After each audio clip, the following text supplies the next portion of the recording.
As the ceasefire wobbles, are US war planners now quietly sketching out strike options against Iran's most powerful soldier, the head of the IRGC? Is Washington increasingly treating the IRGC, not Iran's diplomats, as the real roadblock to any deal, seeing the guards as the power behind every no? And if the truce collapses, is one Iranian general now being openly eyed as a potential new high-value target in the next round of strikes? With Ahmad Vahidi reportedly on America's shortlist, is the IRGC chief being cast as the core obstacle standing between Trump and a headline peace deal? Has Trump's ceasefire gamble now run straight into Iran's most feared hardline commander, a man who shapes both the battlefield and the negotiating table?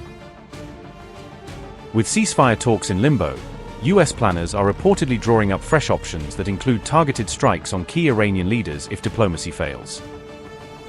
CNN-cited reporting says IRGC Commander-in-Chief Ahmad Vahidi is now among those under active consideration as a potential target in that planning. A Pentagon official, asked about Vahidi, said the military will not discuss future or hypothetical movements for security reasons, but did not deny that options are being developed. The totality of their work is the culmination of days, months, and in many cases, years of work by our uniformed and civilian intelligence professionals. We have been able to do the work that we are ordered to do because America's intelligence force, including our core collectors and analysts, have spent decades searching for every loose thread. The sun never sets on these world-class professionals, and their goal is every minute of every day to be on the account. And they know the enemy. They know their combat capability, their weapons, their industrial and economic systems, and they know their leaders' pattern of life, where they go, what they think, and what they do.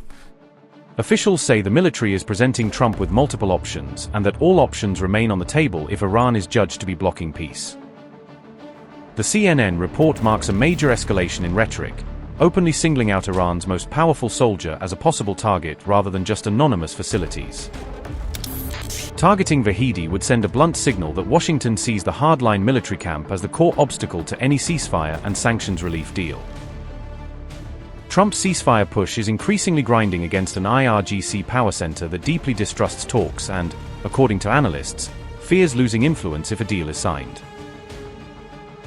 Ahmad Vahidi is one of the original founding members of the Islamic Revolutionary Guard Corps, giving him deep roots and old guard credibility inside Iran's security state.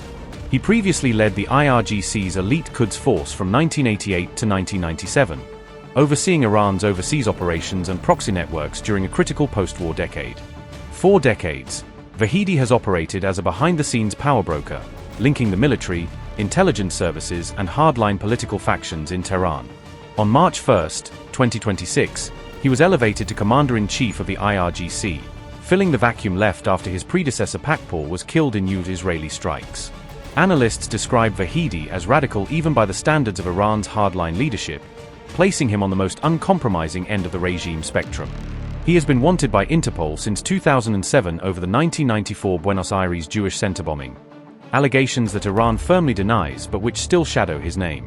Today, Vahidi is believed to not only run Iran's military responses but also steer its negotiating stance, effectively giving the IRGC veto power over any peace deal. The United States sanctioned him in 2010 for alleged links to Iran's nuclear and missile programs, locking him in as a central figure in Washington's pressure campaign.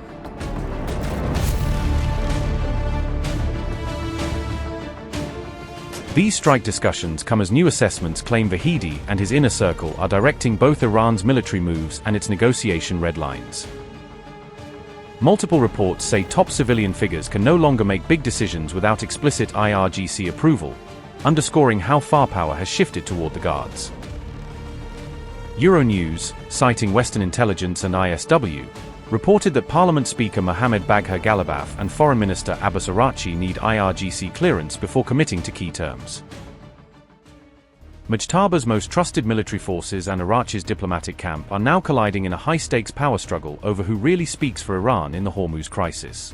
On April 17, Foreign Minister Abbas Araghchi posted that the Strait of Hormuz was completely open to commercial traffic, in the middle of delicate ceasefire and nuclear talks. The message was widely seen as a signal of flexibility toward Washington. Time to show goodwill as the ceasefire clock ticked down and negotiators weighed next steps. Donald Trump quickly praised the reopening, using it to hint that a broader deal with Tehran might be close and sending global markets a brief shot of optimism. But just hours later, IRGC Navy broadcasts told ships that Hormuz remained closed, warning captains they still needed explicit Iranian permission before entering the strait. One voice on the open radio said, "We will open it by order of Imam Khamenei, not tweets of some idiot," a stinging rebuke clearly aimed at Iraq's announcement. The IRGC-linked Tasnim news agency then blasted the foreign ministry, calling Iraq's tweet bad and incomplete and urging officials to reconsider this communication.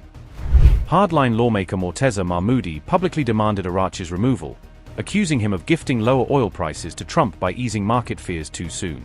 Mahmoudi argued that by announcing Hormuz open, the foreign minister had eased pressure on Washington and undercut one of Iran's strongest bargaining chips. Reports say the IRGC was furious that Iraqi never coordinated the reopening message with military commanders, seeing it as both a procedural breach and a political misstep.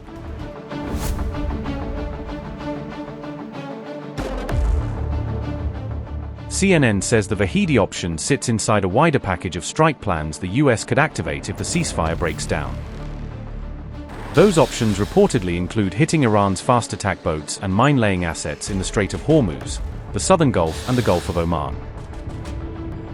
The aim would be to degrade the Mosquito fleet swarm that has helped keep the strait effectively shut or risky for tankers since early March. Another option on the table is striking key pieces of Iranian energy infrastructure, threats Trump has already floated in public. Officials caution that going after oil and gas facilities would mark a dramatic step up the escalation ladder, with unpredictable economic and military blowback.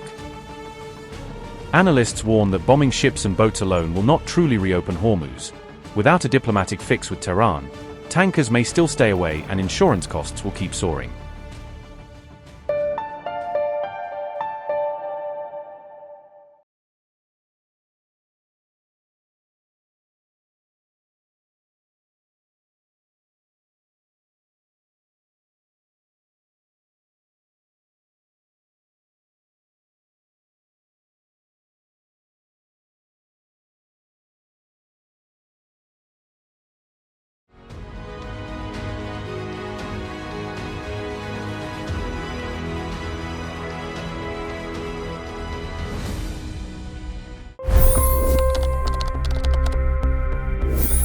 $25 crore गरीब गरीबी को परास्त करके बाहर निकले। For the good of our nation, let's work together and let's truly make America great again. The fastest news breaks. Requested PM saying that look, you will have to speak to Putin and to Zelensky. The biggest news makers.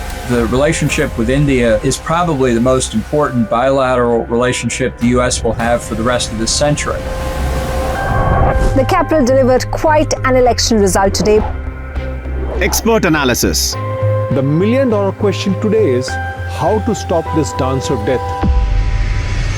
Ground reports. I'm standing at the crossroad of the Kumbh Mela. Behind me are more than 100 entry ghats. Long-form interviews. Exclusionary politics is reflected in Manipur case as well. You don't bother because this is a small state. Deep dive into burning issues. It's often said DRC could be the richest country in the whole world. It's because of what sits underneath. Why exactly did the US topple the Sheikh Hasina government? HT videos.